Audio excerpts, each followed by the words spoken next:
અમેરિકાના પ્રમુખ તરીકે ચૂંટાયેલા ડોનાલ્ડ ટ્રમ્પ શનિવારે રાત્રે યુએફસી ફાઇટ જોવા માટે મેડિસન સ્ક્વેર ગાર્ડન ગયા હતા, જ્યાં તેમની સાથે ઇલોન મસ્ક, કિડ રોક, આરકેએફ જુનિયર, તુલસી ગબાર્ડ, હાઉસ સ્પીકર માઇક જોન્સન અને ફાઇટ ઓર્ગેનાઇઝેશનના પ્રમુખ ડાના વ્હાઇટ સામેલ હતા. તમામ લોકો ટ્રમ્પની આસપાસ બેઠા હતા.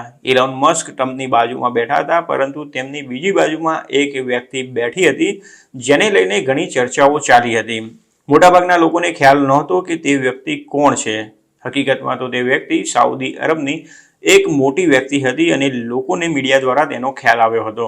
ફાઇટનો એક વિડીયો જોવા મળ્યો હતો, જેમાં ટ્રમ્પ તે વ્યક્તિ સાથે વાતચીત કરતા જોવા મળે છે. તે વ્યક્તિ સાઉદી અરબના પબ્લિક ઇન્વેસ્ટમેન્ટ ફંડ એટલે કે PIFના વડા યાસિર અલ રૂમિયાન હતા. જોકે તેઓ ટ્રમ્પને કેમ મળ્યા હતા તે અંગે કોઈ વિગતો બહાર નથી આવી. ફોક્સ ન્યૂઝ દ્વારા આ અંગે ટ્રમ્પની ટીમને પૂછવામાં આવ્યું હતું, પરંતુ તેમના તરફથી કોઈ પ્રતિક્રિયા મળી ન હતી.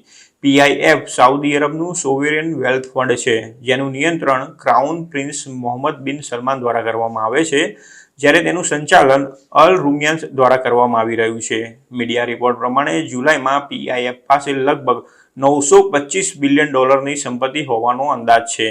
PIF સાથે જોડાયેલા હોવા ઉપરાંત અલ રૂમિયાન રાજ્યની માલિકીની પેટ્રોલિયમ કંપની સાઉદી અરામકો તથા સાઉદીની સૌથી મોટી માઇનિંગ કંપની માદિનના પણ વડા છે. આ ઉપરાંત તેઓ ઇંગ્લિશ પ્રીમિયર લીગની ન્યૂકેસલ યુનાઇટેડ ફૂટબોલ ક્લબના ચેરમેન પણ છે. જોકે હ્યુમન રાઇટ્સના સંબંધના કારણે PIFની ટીકાઓ પણ થઈ છે. PIF ગોલ્ફની રમત સાથે પણ જોડાયેલું છે. અલ રૂમિયાન PGA ટૂરના ચેરમેન છે, જ્યારે જય મોનાહન તેના કમિશનર છે. ડોનાલ્ડ ટ્રમ્પ પણ ગોલ્ફની રમત સાથે સંકળાયેલા છે. ટ્રમ્પ પોતે પણ અમેરિકામાં ગોલ્ફ કોર્સની માલિકી ધરાવે છે. ઉલ્લેખનીય છે કે ડોનાલ્ડ ટ્રમ્પ અમેરિકાના 47મા પ્રમુખ તરીકે ચૂંટાયા છે. તેઓ જાન્યુઆરીમાં સત્તાવાર રીતે વ્હાઇટ હાઉસમાં પોતાનું પદ સંભાળશે.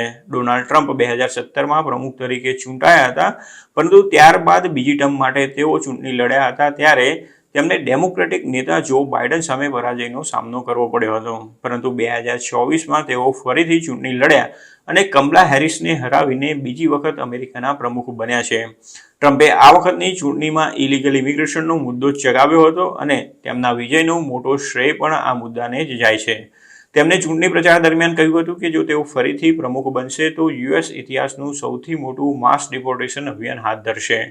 ટ્રમ્પ અમેરિકામાં રહેતા લાખો ઇલીગલ ઇમિગ્રન્ટ્સને હાંકી કાઢવા ઈચ્છે છે.